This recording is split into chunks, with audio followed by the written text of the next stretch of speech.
If you're a political target of Donald Trump, you can't wait around to see if you're going to be indicted or not. And if you're the former CIA director, John O'Brien, you file first in a federal court in the District of Columbia. You push the Trump Department of Justice back on its heels. You claim that you need to make sure that the Trump administration, the Department of Justice, and all those prosecutors looking at John O'Brien, that they preserve documents. They don't destroy documents as they have and have been alleged in other cases, because John O'Brien's going to need all those documents to prove his vindictive prosecution case. So you file first. Sure, it's a case of man bites dog, 46-page complaint. And what I love about the complaint as a practicing lawyer is the way that it's organized. It's a speaking complaint. It tells a story. It's like a legal brief. And wait till you hear the allegations that they make in it. Wait till you hear the parties that are involved in the prosecution and investigation of John O'Brien and why he's asked for this writ of mandamus. Where are you? Legal AF. I'm Michael Popok. Let's get to this breaking news and brand new filing. John O'Brien served this government, our United States government since 1980. A couple of decades at the CIA, director of the CIA, served 6 presidents, has never registered for a political party. They don't like the fact, and they haven't liked the fact, that he worked for Barack Obama, and they believe in their hearts this grand conspiracy that Barack Obama, along with John O'Brien and others, conspired to try to bring down Donald Trump.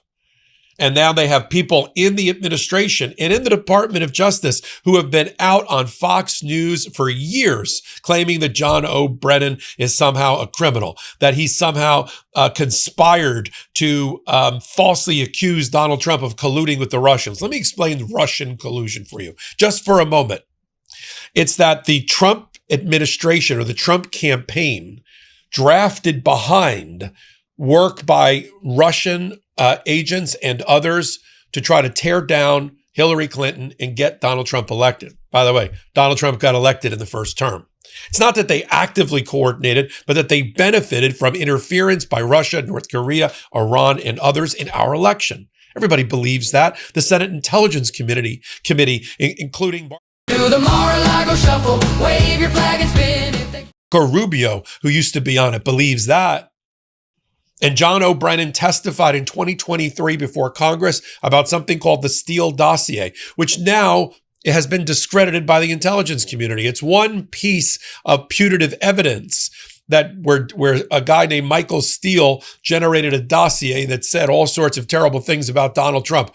Apparently, not all of that was true, and the CIA didn't use the Steele dossier in preparing its own intelligence assessment. And that's what Brennan testified to in 2023. But they say, oh, you lied during the 2023 Congressional Oversight Committee testimony.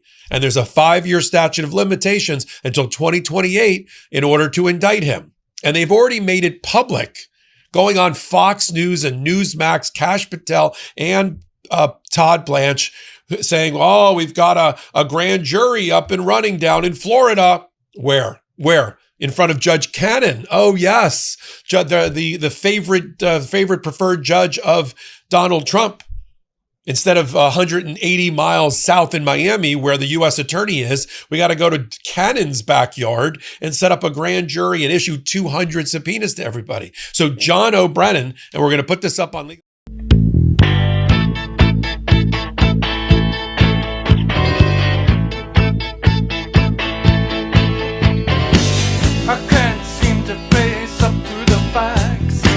I'm tense and nervous.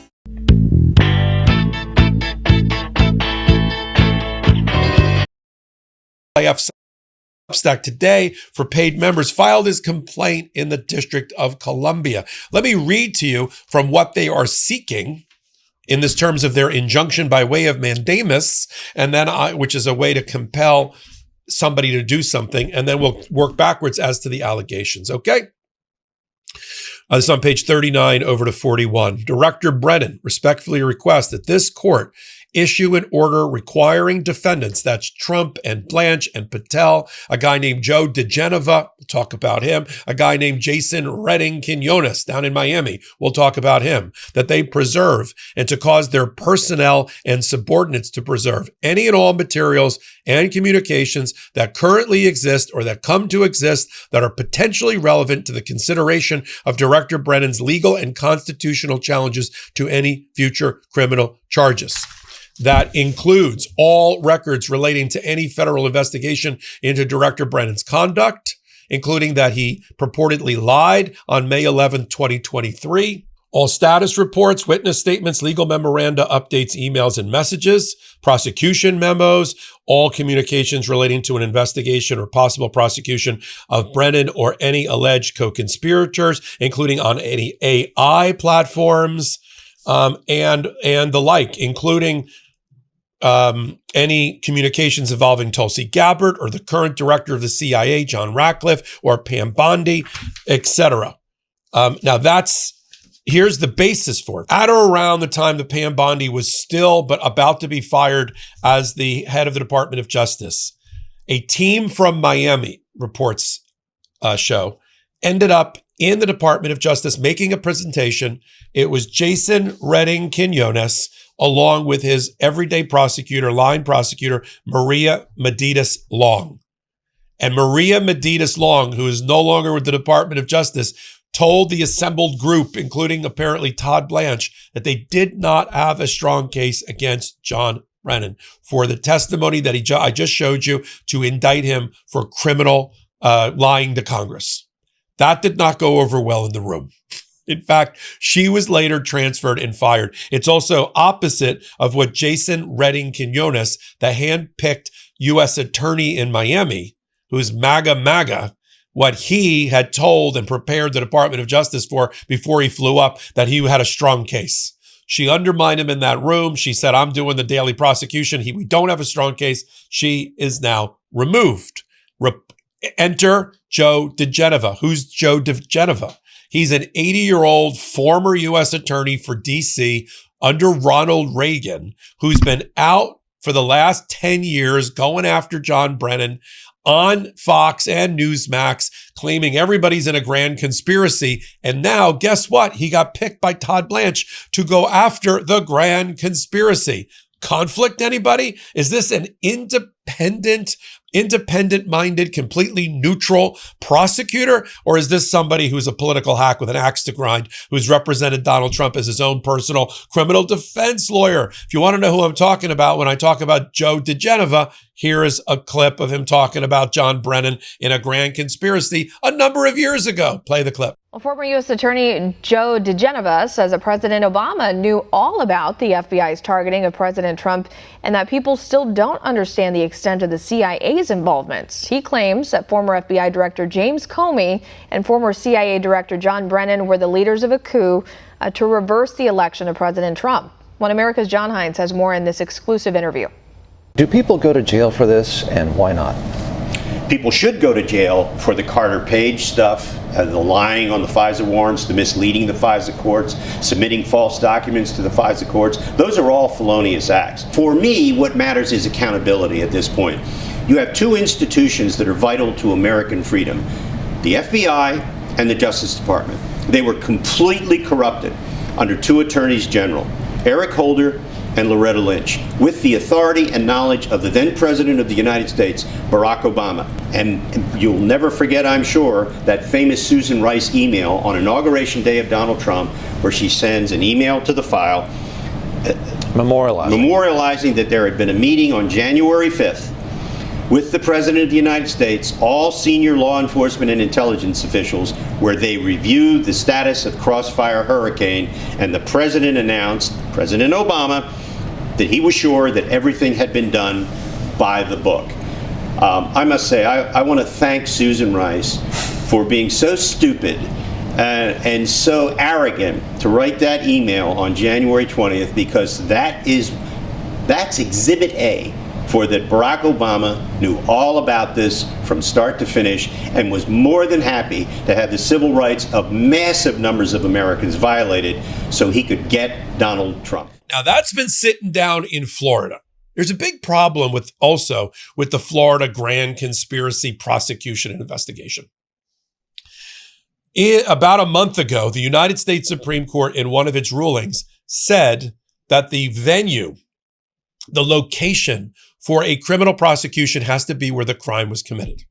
Last I looked, Congress is not located in Fort Pierce, Florida. Congress is located in Washington, D.C. Right. So the prosecution has to emanate from there. The grand jury has to indict from there, not from a friendly, hand-picked grand jury by a hand-picked judge in Aileen Cannon, who's trying out to be on the United States Supreme Court should Alito and Thomas retire over the next several months, which is expected. Okay. So we got all that going on. Let me read to you from the actual complaint because I think it's very interesting. Here's how it starts. And normally complaints don't have a long introduction section. That's reserved for legal memorandum and briefs. But I don't blame the lawyers here. They're doing a great job. They got to get their story out. And this is sort of a little bit of an insulator and slow down the process for this indictment of John O. Brennan. Here's what they say. Paragraph introduction on page 1. Being perceived as the president's adversary has become risky in recent years. With this observation in his order quashing federal subpoenas directed at Federal Reserve Chairman Jay Powell, Chief Judge Boasberg in D.C. captured the reality that this administration has adopted a policy of using criminal process and prosecution to punish president's perceived adversaries. They then talk about the fact that Chief Judge Schultz in Minnesota has done the same thing, quashing subpoenas against Tim Walz, the governor of Minnesota, and other officials. It is against this backdrop that former director of CIA John O. Brennan is being vindictively singled out for investigation and prosecution. The evidence of vindictiveness in this matter is overwhelming. President Trump has been condemning and calling for Director Brennan's prosecution for years.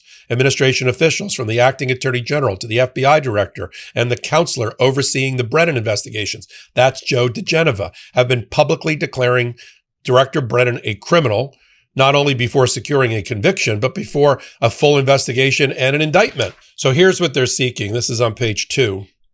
For the Director Brennan today brings this action seeking injunctive relief to enforce the preservation of records and therefore protect his ability to defend his constitutional rights. Then particularly, they call out about the placement of this case in in Fort Pierce with Judge Cannon. They sent a letter to Judge Altanaga, who's the chief judge who sits in Miami for the Southern District of Florida, and wrote her a letter in calling out the fact that the government has judge shopped, and this is on paragraph 36, and asking her to make sure that any judicial assignment in this case is done pursuant to a neutral process. What they say in particular on paragraph 37 about Judge Cannon is that despite the Justice Department remains seemingly committed to its plan to steer any investigation and eventual prosecution of the grand conspiracy case to the Fort Pierce Division of the Southern District of Florida and to the only judge in that district or division, Judge Aileen Cannon. In fact, Joe diGenova has apparently is now decamped to Fort Pierce for the prosecution. Remember, again, the Supreme Court doesn't want and will reject ultimately indictments that come out of the wrong location, but we'll leave that for another day. They then talk about how it has been proven that the Trump administration has destroyed records and evidence and has not kept it, which is another factor in asking for this unusual writ of mandamus to preserve documents. They say in paragraph 59, officials across the executive branch are exhibiting the same cavalier attitude about their duty to preserve documents. For example, during the time that Lindsay Halligan was the U.S. attorney in the Eastern District of Virginia, she used Signal to communicate with a journalist about a grand jury investigation under her official authority and set the messages to disappear after 8 hours. They also say there's been reports that Trump doesn't preserve documents and that hard copies of records have been flushed down a toilet and ripped into confetti-sized pieces, and John O'Brien doesn't want that to happen to him. We're going to get a judge assigned to this. This is a fast-moving indictment. There's going to be briefing on this, and I am sure an order probably in the next week or two about John O'Brien. And let me tell you put this in context. Putative criminal defendants, one who've been told that they're a target or know that they're a target of an investigation, they generally lay low. I've represented a number of them against the federal government before Trump took over the Department of Justice. You don't file first. You don't poke the bear, so to speak, and file first.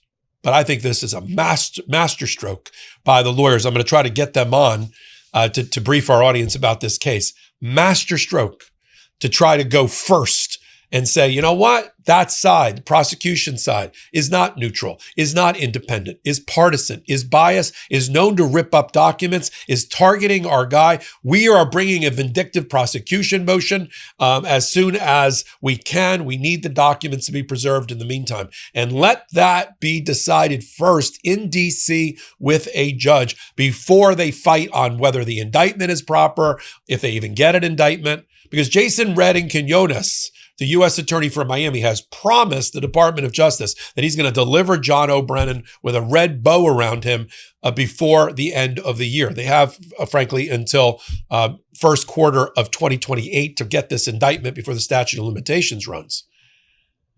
Now, I'm sure the Justice Department is emboldened by the fact that John Bolton, who was a national security advisor under Trump and a UN ambassador, did plead guilty to something related to top secret classified documents that he kind of stashed away to write a memoir. This is different. This is about John O'Brien doing his job and testifying accurately in front of an oversight committee hearing about the lack of a role of the Steele dossier in any conclusion by the intelligence committee that Donald Trump was colluding with the Russians. And ultimately, Robert Mueller, the late prosecutor, special counsel, independent counsel, he was not able to conclude that there was active collusion between Trump and the Russians. That doesn't mean that those foreign powers were not trying through social media and other brainwashing to convince the American people that they should vote for Donald Trump. They should vote for or against Donald Trump. They were.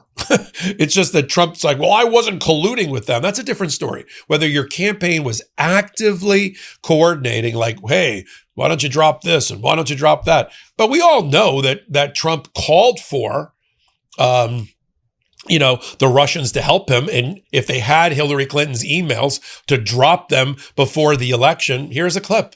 That a person in our government, Katie, would delete or get rid of 33,000 emails. That gives me a big problem.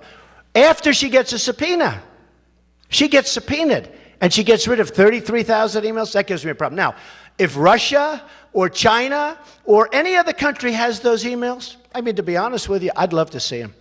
Russia, if you're listening, I hope you're able to find the 30,000 emails that are missing. I think you will probably be rewarded mightily by our press. So, I mean, if anybody's admitted to collusion, it's Donald Trump himself. We'll follow it all right here. Great weekend of programming coming up and counter programming for July 4th weekend. Help us grow this channel. That would be a great contribution. Hit the free subscribe button and then come over to the Intersection podcast that I do on Tuesday nights.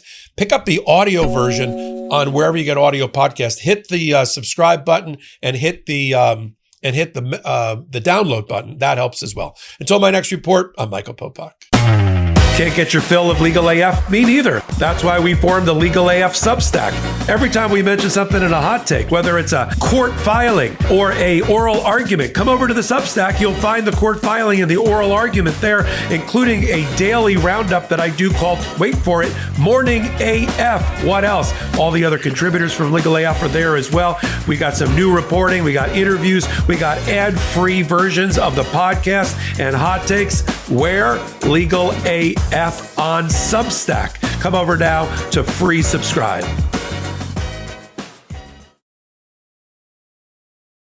All right, billionaire Harlan Crow refusing to cooperate with Democrats investigating his relationship with Supreme Court Justice Clarence Thomas. The Senate Judiciary Committee had asked Crow for a list of gifts that he's given to Thomas's family.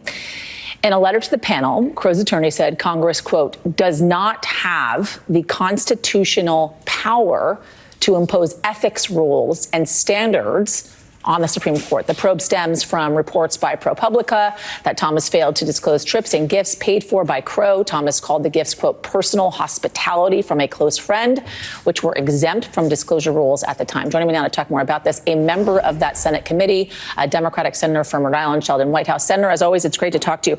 I want to read for folks this tweet that you sent out with regards to Crow's attorney's response to the ask by the Senate committee, saying there's a ritualistic quality to these, quote, separation of powers claims that are being made to protect Justice Thomas's ethics reporting problem from scrutiny. Talk more about this.